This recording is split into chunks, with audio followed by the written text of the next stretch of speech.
Warahmatullahi wabarakatuh. Waalaikumsalam warahmatullahi wabarakatuh. Alhamdulillah, alhamdulillahi rabbil alamin. Wassalatu wassalamu ala asrofil anbiya'i wal mursalin, Sayyidina wa maulana Muhammadin wa ala alihi wa sahbihi ajmain. Ketemu lagi dengan Mr. TM, kuliah tamu luar biasa dengan uraian-uraian ilmiah metodologik tentang tasawuf yang eksakta. Bertempat di kampus Taklim Ma'rifat Gresik Balong Panggang. Judul yang kita angkat kali ini adalah Carilah pembawa wasilah di zamanmu sendiri. Kami kritisi ya, bahwasanya anggapan, dugaan, keyakinan bahwa tidak ada lagi Rasul setelah Rasul Muhammad itu sangat keliru. Karena hubungan kita dengan Allah Ta'ala wajib lewat wasilah. Itu diterangkan di Al-Maidah 35. Dan wasilah itu wajib ada yang membawanya atau pembawa silah. Maka pembawa silah itu adalah fungsi daripada Rasul yang ada di setiap zamanmu, sebagaimana diterangkan di At-Taubah 128. Di Al-Maidah 35 tadi menyampaikan ya, carilah jalan wasilah untuk mendekatkan diri ke hadirat Allah Ta'ala. Berarti untuk mendekatkan diri harus pakai jalan wasilah. Atau jika dibalik ya, kalau tidak ketemu jalan wasilah, maka kita tidak mungkin bisa mendekatkan diri ke hadirat Allah. Yang itu harus dicari ya. Itu Al-Maidah 35. Sekali lagi ya, hubungan kita dengan Allah nggak bisa langsung. Karena kamu beda dimensi dengan Allah. Kau sekarang di dunia beda dimensi dengan akhirat. Sekarang di dunia dengan akalmu, sedangkan yang di akhirat adalah dengan rohmu. Itu beda dimensi, maka nggak bakal nyambung ya. Jika Allah di Malik Yaumiddin, di akhirat tertinggi, maka ibadahmu jangan pakai akal, gak bakal nyambung. Sholatmu, kemudian doamu, zikirmu kalau pakai akal, ibarat ya kau setel radio, kau cari Prambors FM, tapi mencarinya di frekuensi AM. Dicari manapun, mana radio Prambors FM, gak bakal ketemu karena frekuensinya FM. Sedangkan kau cari di AM. Allahnya maha roh, kutipkan sebagian rohku loh. Dia maha roh, sedangkan kau sekarang di dunia ini dengan akalmu. Akal dimanapun orangnya mencari ilmu roh gak akan bisa ketemu jika tidak masuk lewat portal roh yang ada di baliknya guru roh. Nah itu dia ya. Jadi benar ya, makanya kalimat Nabi, udkhulu fisilmi kafah, masuklah kamu ke dalam Islam secara menyeluruh, artinya masuk ke dalam diri roh. Barulah bisa kafah jasmani dan rohani. Jadi semua manusia jika tidak baiat nggak mungkin bisa masuk akhirat. Makanya semua orang yang ceramah yang bukan seorang praktikal ya, maka dia hanya membayangkan akhirat sebatas dugaan, wacana, cerita yang itu masih nanti katanya. Iya, nggak mungkin bisa ketemu. Sedangkan yang jika ketemu dengan metodologi ya, yang dibaliknya tarekat ya, itulah praktek kau masuk ke dalam Islam secara kafah kata Nabi. Yaitu masuk ke ilmu roh. Maka rohmu dengan maha roh ada hubungan karena lewat frekuensi yang sama. Nah, konsep yang dibabarkan diceramahkan orang sekarang itu kan menganggap nggak ada lagi Rasul, itu keliru fatal ya. Yang khatam itu Nabi, nggak ada khatamul Rasul, nggak ada khatamul Anbiya ada. Karena hubungan dengan Allah nggak bisa langsung, itu nggak bisa. Jangankan Allah yang di Malik Yaumiddin, kamu hubungi anakmu yang kuliah di Jogja, kamu di Surabaya, dengan cara manualmu langsung, dia di Jogja aja loh, nggak mampu kok, betul ya? Teriak bisa nggak?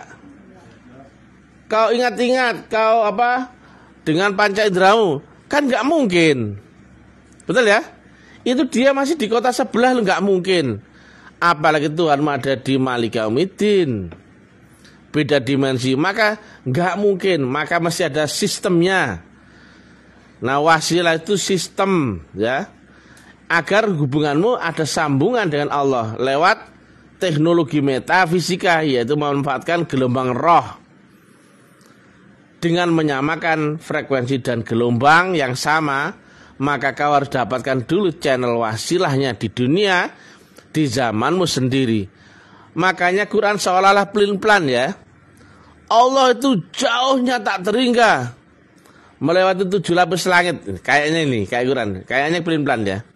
Tapi Allah itu lebih berhampir daripada timang urat leher. Jika kata Nabi Allah itu dekat, kenapa Nabi kok Mi'raj? Betul nggak?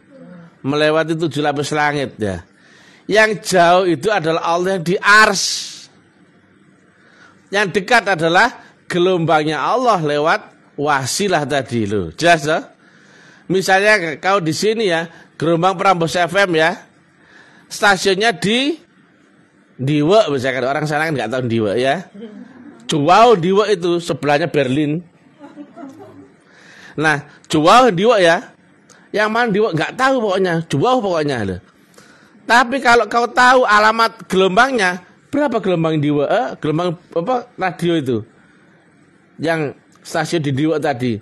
Oh, 100 MHz FM. Maka tinggal gini tuh ada. Dekat nggak itu? Dekat. Begitu kau cucukkan dengan gelombang dan frekuensi yang sama, stasiun Diwe tadi sudah siarannya nyambung di radiomu, sangat dekat denganmu. Bahkan di dalam radiomu sendiri itu ada Diwe loh ya. Tapi kalau kau cari stasiunnya, tempatnya, oh jauh sekali.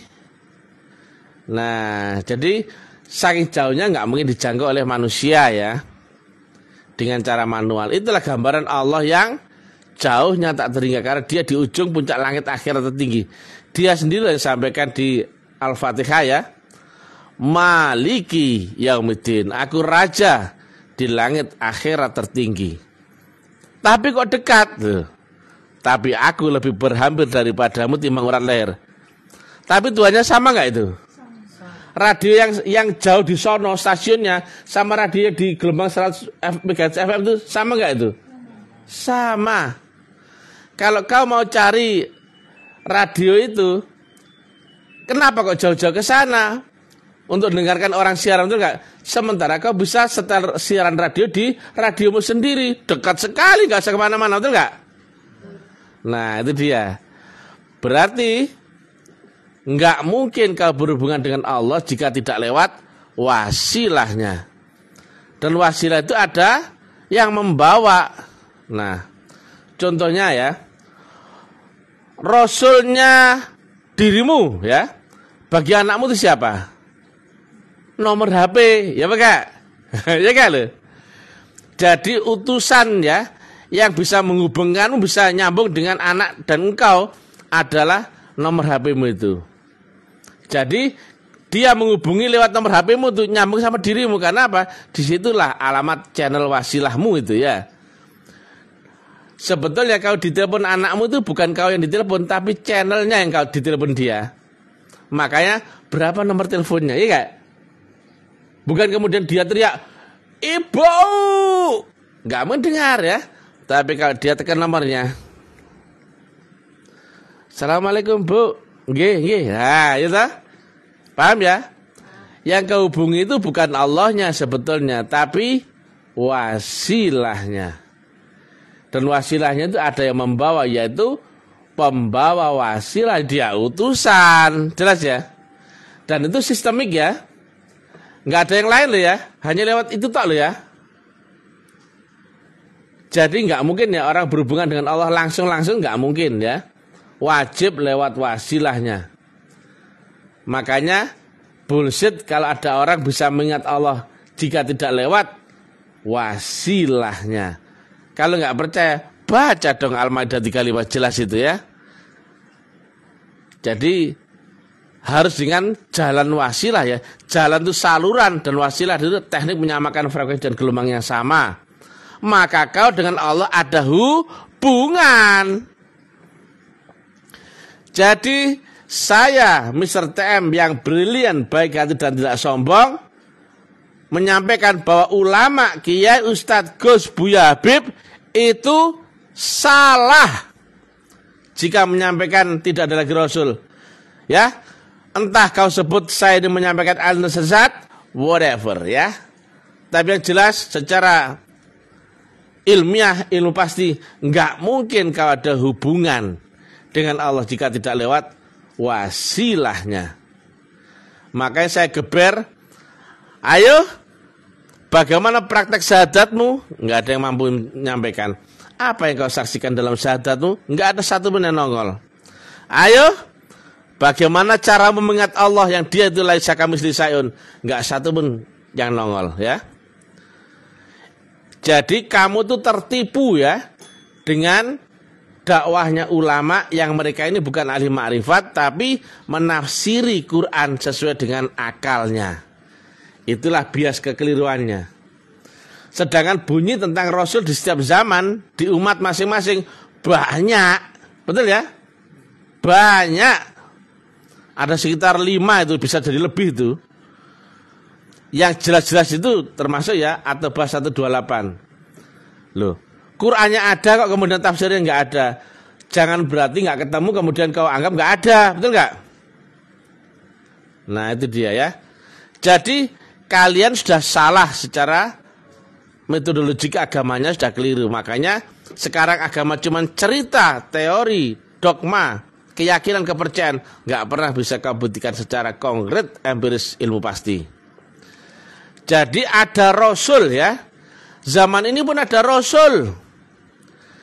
Disampaikan di dalam mushaf juga disampaikan ya, ada Rasul pembawa kitab, ada Rasul yang membacakan kitab. Banyak sekali aja. Cuman ini kan masalahnya, ini kembali ke keyakinanmu masing-masing. Kalau kamu nggak yakin ya sudah, nggak apa-apa, gitu. Tapi saya menyampaikan ya, silakan ya. Harusnya MUI itu ya menyimak dong. Apa yang saya berikan oleh Mr. TM itu ditelaah, dianalisa ya. Ada tarekat, kumpulan tarekat-tarekat itu harusnya disimak dong. Sehingga kau itu punya garansi ya, metodologi yang benar-benar bisa dipertanggungjawabkan oleh seluruh umat manusia. Jelas jalannya, rukun syaratnya, teori, gaya, rumus, hukum, variabel, parameter, semua jelas. Enggak satu orang punya pendapat, satu orang punya pendapat, satu orang punya selera, satu orang punya keyakinan. Akhirnya Islam terpecah menjadi 73 golongan. Harusnya kan satu enggak? Jika kau dapatkan dari sumbernya yaitu Rasul min anfusikum, enggak mungkin ada 73 golongan. Terjadinya 73 golongan adalah karena kau enggak ngerti sumber agama itu dari mana. Harusnya kau belajar mulai agama itu sendiri. Kalau kau enggak belajar lewat Rasul min anfusikum, kamu hanya belajar lewat buku, katanya orang, YouTube, keyakinan, pondok pesantren, kuliah, muzakaroh, di lapangan, dugaan, interpretasi, pemahaman, pengetahuan, keyakinan. Dan itu sama sekali tidak membuktikan agama yang hakul yakin. Begitu ditanya, bagaimana cara menembus akhirat? Loh, akhirat kan nanti. Loh, sudah jauh ya. Pada Nabi sampaikan akhirat saat beliau masih hidup. Bagaimana cara sholat bisa mi'raj? Loh, Itu kan mukjizat Nabi loh. Nabi bilang as-sholatul mirajul mukminin, betul nggak? Nah, termasuk juga kau sudah ketemu wujudnya Allah di dunia ini dan wujudnya Rasul Muhammad di dunia ini dengan mata kepalamu sendiri. Loh, dia kan laisa kamitslihi syai'un. Loh, sifatnya loh wujud, ya kan? Wujud adalah ada yang bisa kau saksikan loh. Bulat-bulat. Akhirnya apa? Kau akan gontok-gontokan sebatas pemahaman dugaan saja. Mana bisa kau pakai ya? Jalanmu dugaan prasangka, tafsirmu dugaan prasangka, Tuhanmu dugaan prasangka, semuanya kok prasangka. Itulah ya, jika nggak ketemu apa yang dimaksud dengan wasilah di Al-Maidah 35. MUI, coba ya organisasi keagamaan ya. Ada Nahdlatul Ulama, ada Muhammadiyah, ada MUI, ada Jatman. Harusnya ini masalah yang sangat dasar loh. Kenapa kok harus berkembang sampai ruwet, bulat, mumet? Akhirnya apa? Untuk mengembalikan umat kepada satu perspektif yang sama, susah setengah mati. Susah setengah mati. Akhirnya apa? Indonesia menjadi banyak sudut pandang. Masing-masing merasa benar dan keyakinannya. Kan itu sangat relatif. Nah makanya ya, saya sampaikan ya, agama itu adalah hubunganmu dengan Tuhanmu. Jika nggak ada hubungan dengan Allah, semua belum bernilai agama. Biar kau sholat, zakat, puasa, haji, tapi gak nyambung, cuman dapat azab, murka, dan laknat. Betul nggak? Kamu sholat, sudah sholat toh, tapi gak nyambung, dapat neraka wel. Kamu ngaji, tapi gak berserta nur, surat Al-Baqarah 6, dapat jahanam. Kamu puasa, sudah buka, sahur dan sebagainya, dapat lapar dan haus. Gak dapat apa-apa. Maka yang terpenting bukan di itunya, gak perlu sholat dulu, kan? Saya bilang ya, gak perlu sholat dulu, gak perlu ngaji, gak perlu sekolah, gak perlu pinter-pinteran, gak perlu apa-apa. Kau harus temukan dulu wasilahnya. Dengan demikian kau akan berlatih cara agar gelombangmu nyambung akan Allah lewat wasilah itu. Baru kemudian kau pakai sholat, kau pakai puasa, kau pakai doa, kau pakai zikir, kau pakai haji, maka semuanya menjadi bernilai ibadah. Kan begitu Nabi Muhammad. Enggak ada cerita Rasul-Rasul semua itu belajar dari sholat dulu, enggak ada. Ngaji dulu enggak ada. Ketemu kiai-kiainya dulu enggak ada ya. Itu semua sekunder ya, enggak terlalu urgen ya, bukan kardinal ya. Yang urgen kardinal adalah kau harus temukan dulu pembawa wasilah di zamanmu masing-masing. Dialah utusan yang ulama waris. Dialah yang membawa wasilah di zamanmu, sehingga kau ada hubungan dengan Allah lewat saluran gelombang wasilah. Jadi antara dunia ya, kemudian di atas dunia ya ada batas ambang yaitu kematian. Barulah ketemu akhirat. Akhirnya berlapis-lapis. Barulah ars ya atau akhirat tertinggi. Maka nggak ada jalan lain. Semua manusia harus bisa memasuki dimensi akhirat, bisa masuk ke alam roh, harus bisa mi'raj. Baru ada kemungkinan hubunganmu nyambung dengan Allah lewat wasilahnya. Jadi jangan terkecoh ya dengan kalimat-kalimat manis, ajakan-ajakan sunatullah, akhlakul karimah, sholat tepat waktu, sholat jamaah. Itu nanti nggak mau dibahas dulu.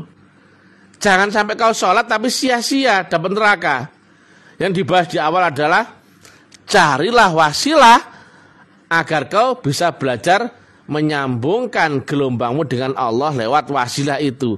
Barulah setelah kau belajar teknik zikir, kemudian mi'raj, barulah sholat.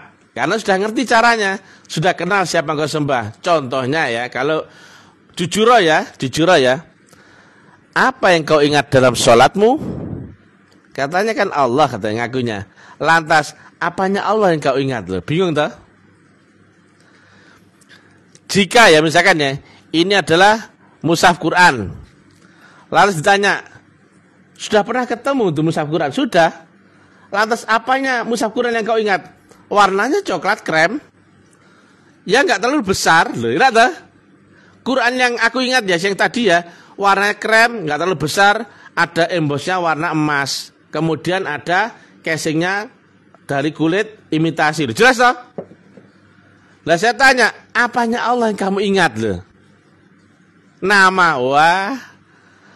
Kalau masih ngomong masalah nama, berarti kamu nggak tahu alamat tujuan. Kau nggak tahu sifatnya. Sama seperti kau disuruh mengantarkan paket ke sebuah nama, tapi nggak ada alamat, nggak kenal, nggak tahu jalannya. Berarti kemanapun kau bergerak untuk pergi mengantarkan paketmu, kau nggak akan sampai. Jelas ya? Nah, apanya Quran yang kau ingat? Mushaf tadi. Oh, warnanya coklat muda, ada embos emasnya, bentuknya kotak, dibungkus oleh Oscar kulit imitasi, ukurannya sekian sama sekian. Nah, saya Mr. TM kalau ditanya apanya Allah yang kau ingat? Oh, saya ingat wujudnya. Wujudnya adalah guruku, manusia, seorang manusia. Saya tahu sifat-sifatnya. Saya tahu nur zikrullah-nya. Jelas toh? Jelas loh. Kalau ditanya kalimat aktif me dan ber, itu ditanya kalian memasak. Kalau ditanya masak apa? Bu Budi, rawon. Jelas toh? Ya enggak loh? Wah, Bu Fasad ya menulis, nulis apa? Nulis lagu loh Bang. Jelas toh ya? Kak Biah menyanyi, nyanyi lagu apa Kak Biah? Peter Pan. Jelas toh? Mo dan ber itu kalimat aktif. Ditanya ya ada, objeknya itu ada. Lah kamu bersaksi atau menyaksikan? Apanya Allah yang kau saksikan? Bingung. Jadi kalimat ber dan me itu bukan dijawab dengan teori ya. Nah sekarang ini ulama-ulama ya, ada UAS, Ustadz Abdul Somplak ya. Kita nggak boleh nyebut nama. Ada UAH, Ustadz Ahli Hikayat, ada Gus Haha, ada Buya Dekur, Buya Ardi. Loh, semua jawaban kok teori. Ayo, aku saksikan lonceng ini loh. Apa yang kau saksikan dengan lonceng itu? Aku lihat mereknya Joyko, bentuknya bulat, ada pendil di atasnya, warnanya stainless dan hitam. Tak duduk, loh, ini jelas toh? Kecuali kalau kamu menyaksikan gak ada. Aku lihat loh, ya jelas gak mungkin ya. Berarti kamu semua yang ceramah, kamu gak tahu wasilah. Kau gak tahu pembawa wasilah. Kau gak ketemu wujud Tuhanmu di dunia ini. Berarti seluruh dakwamu fake. Palsu. Karena kau bukan ahli makrifat. Keluarlah. Tanggapilah kalimatnya Mr. TM. Enggak satu pun yang nongol. Heran aku. Tapi sekarang sudah sopan lah ya. Kalau kemarin saya maki-maki tetap enggak ada yang nongol. Biar keluar nongol lah. Menanggapi Mr. TM enggak ada. Pada saya pisui jancuk, taek, matamu picek, asu, tai lasso, cukimai. Diem aja ya. Fatal ini. Demikian juga mengingat Allah. Apanya Allah yang kau ingat? Nah saya bilang ya. Ketika orang nanya, lah Mr. TM, apanya Allah yang kau ingat? Aku ingat wujud wajahnya. Jelas ya? Aku ingat gelombangnya. Aku ingat sifat-sifatnya. Cocok gak dengan surat Al-An'am? Ini wajah tuh, wajhiyah. Cocok? Wajhiyah itu apakah Allah? Bukan. Ini adalah wujud wajahnya. Betul? Quran bukan? Masalahnya orang-orang gak tahu di mana wajhiyah itu. Ya bakal. Sudah tahu wujudnya Allah di dunia? Sudah. Yang keras? Sudah. Wujudnya adalah seorang manusia. Dia adalah guru kita. Ya bakal? Jelas toh? Loh. Daripada saya pura-pura loh ya. Wujudnya Allah di dunia ini adalah seorang manusia. Dialah utusannya. Dan cocok dengan asyhadu alla ilaha illallah wa asyhadu anna Muhammad betul? Kau lihat Allah yang wujud lewat apa? Utusannya. Betul, siapa dia waktu itu? Nabi Muhammad utusan Allah. Karena ini kau nggak mungkin bisa lihat. Maka syahadatmu nggak mungkin satu. Asyhadu alla ilaha illallah tok. Nggak berlaku. Wa asyhadu anna Muhammad Rasulullah. Kau menyaksikan wujud Nabi Muhammad utusan Allah di zamanmu sendiri oleh mata kepala panca inderamu sendiri. Jelas? Itulah gurumu, itulah utusan Allah di zamanmu sendiri. Dialah ulama warasatul anbiya. Maka isinya sama enggak antara Rasulullah dengan pewaris Rasulullah? Sama. Saya punya 1 hektar tanah, saya wariskan kepada si fulan. Tanah 1 hektar tadi saya kasih ijazah tanda tangan. Maka dia punya enggak tanah 1 hektar yang tadinya aku miliki? Sama. Diwariskan kepada fulin tanah 1 hektarnya. Maka dia punya enggak tanah 1 hektarnya dimiliki oleh fulan? Dimiliki oleh saya? Sama. Saya, fulan, fulin, filun ya sama saja. Al-ulama warasatul. Ini kan gamblang. Jatman ya. Harusnya dikawal ya. Mana tarekat yang benar-benar waris? Saya garis bawahi ya, saya klasifikasi. Ada tarekat itu hanya jalur keilmuan. Ada yang amanah dan ada yang waris. Ini beda. Misalkan saya ya berguru pada Sayyidi Syekh A. Saya nggak dapat ijazah, saya nggak dapat amanah. Tapi boleh nggak saya mencatat nama guru saya sebagai guru saya? Boleh, itu benar kenyataan, betul nggak? Tapi itu bukan waris, betul nggak? Saya muridnya Sayyidi Syekh A, berarti di atas saya tuliskan nama guru saya. Tapi saya bukan membawa amanah, bukan pula membawa waris, betul nggak? Yang kedua, saya berguru pada Sayyidi Syekh A. Kemudian ada amanah Sayyidi Syekh A ya. Kau teruskan ya surau ini ya. Kalau kau lanjutkan ya. Kau kembangkanlah ke Malaysia. Kau kembangkanlah ke dunia medis atau pendidikan. Tapi nggak ada ijazahnya. Itu namanya amanah. Boleh nggak? Boleh. Tapi yang ketiga adalah kau berguru pada Sayyidi Syekh A. Kemudian kau diamanai waris. Ada ijazahnya resmi dan betul-betul ada saksi, ada statuta pusaka dan sebagainya yang disitu menunjukkan waris. Ibarat saya ya kasihkan tanah ya kepada si A, kau olah ya, itu waris bukan? Belum, disuruh ngolah belum tentu waris ya. Yang waris itu adalah pindah nama, pindah sertifikat hak milik. Betul ya? Betul. Ada yang kau bikin rumah di tanah itu ya, itu waris apa bukan? Amanah. Kau tanami padi ya, itu waris apa amanah? Amanah. Tapi kalau kau sini ya, ini tanah, aku gantikan nama menjadi namamu. Aku wariskan tanah ini kepadamu. Itu namanya waris. Jatman. Jatman, ini PR-mu ya. Bedakan tarekat itu ya. Antara garis berguru, garis amanah dan waris. Biar di bawah itu enggak pening. Ada pakai nama tarekat Naksabandiyah Khalidiyah, ada berapa losen itu. Nah itu ya. Kan saya kan menyampaikan saran. Demikian juga ya organisasi-organisasi keagamaan ya, ayolah ilmiah. Karena ilmiah itu nggak bisa diganggu gugat ya. Karena ini bukan masalah pendapat lagi, tapi setelah lulus, setelah lewat metodologik. Jadi rumusnya sama, hukumnya sama, variabelnya sama, parameternya sama, katalisnya sama, barulah menjadi metodologik. Kalau kita masih berdasarkan dengan keyakinan, pemahaman, mazhab, kepercayaan, itu nggak akan ada selesainya itu agama ya. Jadi MUI, ayolah yang serius ya. Jadi Majelis Ulama India itu harusnya mengarahkan umat ya.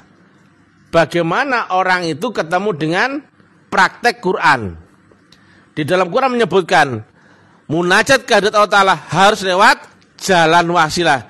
Lah harusnya MUI sebagai pengayom, pemangku umat beragama di India, dia harus menunjukkan di manakah wahai agen-agen MUI alamat sang pembawa wasilah zaman ini. Oh, beliau loh. Jelas toh? Tepuk tangan. Loh kenapa gitu? Ini jalur silsilahnya, ini kajian ilmiahnya, ini metodologinya, ini sistemnya. Jelas.